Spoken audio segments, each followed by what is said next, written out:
r/AskReddit. Serious, people of Reddit who have gone through or are going through cancer, what was the first sign that made you go to the doctor?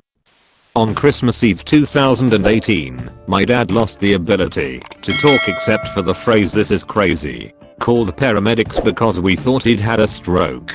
Got him to the hospital where the imaging showed a brain tumor on the outside edge of his brain. The swelling caused him to have a seizure. He was transferred to a bigger local hospital. They did full body scans. Because it's pretty rare to just have brain cancer, usually it's a secondary for another cancer site. We got lucky in that it was the sole spot. Went through a craniotomy and 5 rounds of high-dose inpatient chemo, and he's 1 year in remission.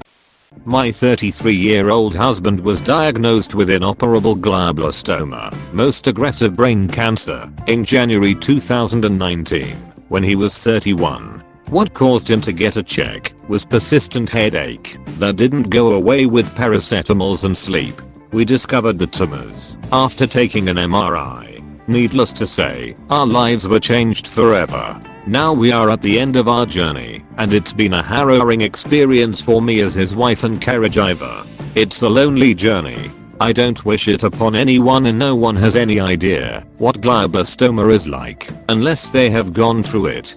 The median survival time is 14 to 18 months. We are on our 18th month now, and given days/weeks left. Every day is a gift, and I'm glad I get to be holding his hands every day, even if he's resting and sleeping most of the time. As long as he is not in pain, and that the morphine patches are working, that is fine by me. I can't handle him going through any more pain. Edit. Thank you so much for sharing your stories, giving me strength and support, and I'm so blessed to even be receiving all of your kindness. It's such a touchy subject, and I'm hurt all the time, but you guys being so kind really makes me cry happy tears. I'm so touched. I don't know how to describe it, but I feel a little bit lifted, and that's more than I can ask for from the internet. My husband, Victor, would have been so grateful to know that he is loved and supported by more people than he thought he was. Thank you. Super heavy periods that would last for 10 or more days. Got an IUD to help control bleeding. Actually hemorrhaged so bad the IUD came out. Endometrial cancer, huge tumor in my uterus. Ladies, it's not normal to need a tampon and pad at the same time. It's not normal to need to change them every 10 minutes or even every hour. An average period is 2 to 3 tablespoons, just for reference. Sorry if TMI. Edited to add, thank you for the well wishes. I'm 1 year Ned. No evidence of disease. I was diagnosed at 40. I wish I could respond to everyone. The main takeaway is, if something is not right, keep looking for answers in the right physician. Heavy periods do not usually mean cancer in premenopausal women, but there is no reason to suffer through them. Postmenopausal women should not experience any bleeding. 1 drop and you should go to the doctor right away. Dry patch of skin on my forehead, wouldn't stop scabbing and then bleeding. Decided that was because I couldn't stop picking it. Ignored it for 5 years because I'm 1. that afraid of doctors, and 2. that incredibly stupid. Decided to leave it alone for 10 days and let it heal. It didn't. Finally got sick of worrying about it being basal cell carcinoma and went and got diagnosed. Basal cell carcinoma. It was dealt with pretty easily, but don't be like me. I had a persistent pain in the middle of my sternum. Doctors thought it was costochondritis, essentially just inflammation of a joint. I stopped working out and lifting heavy things for 3 months, but it didn't go away. Eventually I started having night sweats and random aches. After I fractured my hip, I got an MRI and biopsy, and they diagnosed me with stage 4 non-Hodgkin's lymphoma. I got chemo, and I've been in remission for 5 years. My dad was acting strange. He looked disheveled somewhat, and was telling the same stories. Well, he's 86, that can come with age. But he was also swerving on the road driving, and he called me one day to take him to his doctor.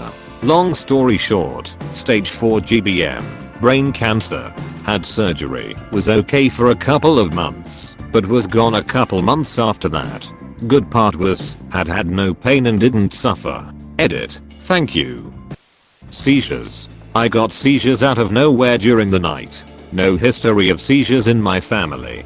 Got my head screened, and they found what they thought to be a benign tumor. Anaplastic astrocytoma. Diagnosed 2 months before my 22nd birthday. Nearing the 5-year mark, though, with no evidence of it returning.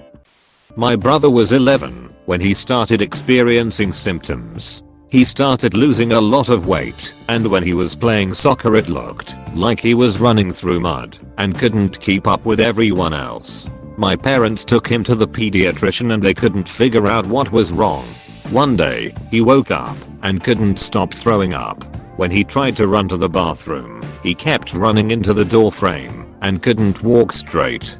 He said the lights were giving him a headache. We took him to the emergency room and they found that he had a brain tumor and had emergency brain surgery the next day. We were extremely lucky that they decided to do a CAT scan at the ear. Apparently they don't usually do them on kids.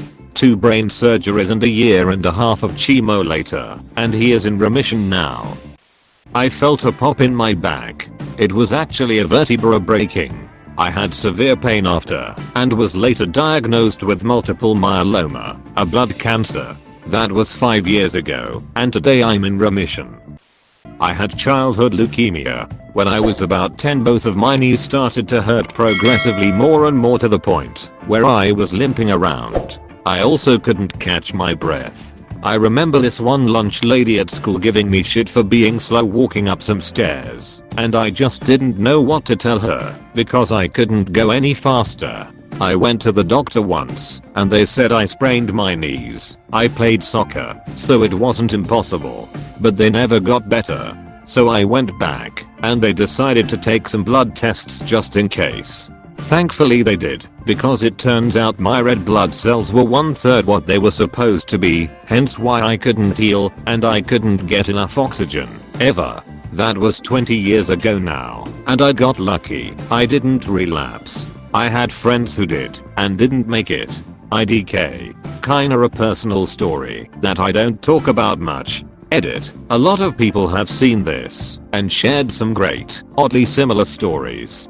Hope everyone is taking care of themselves. But to answer a recurring question, I never did see that lunch lady again. She was gone. Unrelated reasons, by the time I went back to school. Another edit. I also don't blame my pediatrician for not catching it sooner, and I did end up having an incredible medical team providing treatment for me every step of the way. Last year, March 2019, I, male, 35, woke up in the morning to go to the toilet. I was urinating pure, thick blood with little lumps in it. So after a severe panic attack it began to hurt like hell. I was throwing up from the pain.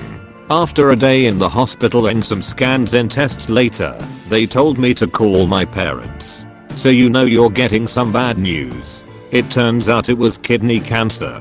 They removed my right kidney. Fortunately no other treatments were needed, and I'm living the best life right now. If the tumor in my kidney didn't started to bleed I would have found out much later. Probably too late. I was diagnosed at 43. For 2 years my gynecologist insisted that I get a mammogram as part of turning 40. I'm very small chested, so I thought it was a complete waste of time. In February 2013 I promised my doctor that I would get a mammogram before my next annual appointment. I was diagnosed in February 2014. Stage 2 breast cancer. There was absolutely no signs or indication. No family history. All the way up to the pathology results from the biopsy. I thought it was all a complete waste of time and money. The results came back positive. Testicular cancer survivor here. I had a dull pain one day in my right testicle. Didn't think much of it. I then took a shower and my bowl felt different. It wasn't smooth.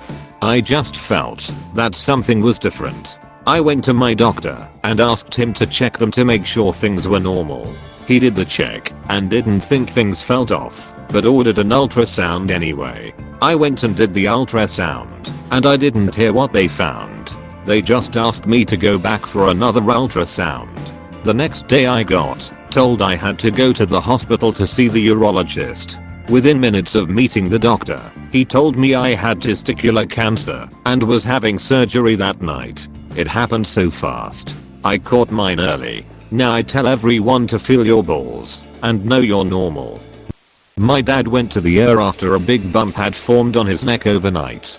He was prescribed Severash medication, but went back after nothing had worked. Everyone, even the doctors, thought it had been an allergic reaction or some kind of rash, but after testing for other causes, they found that he had had Hodgkin's lymphoma and a 6-inch mass in his chest. It has been over a year, he has finished treatment, and the cancer shows no sign of returning. Edit. Thank you all so much for all the kind words and support.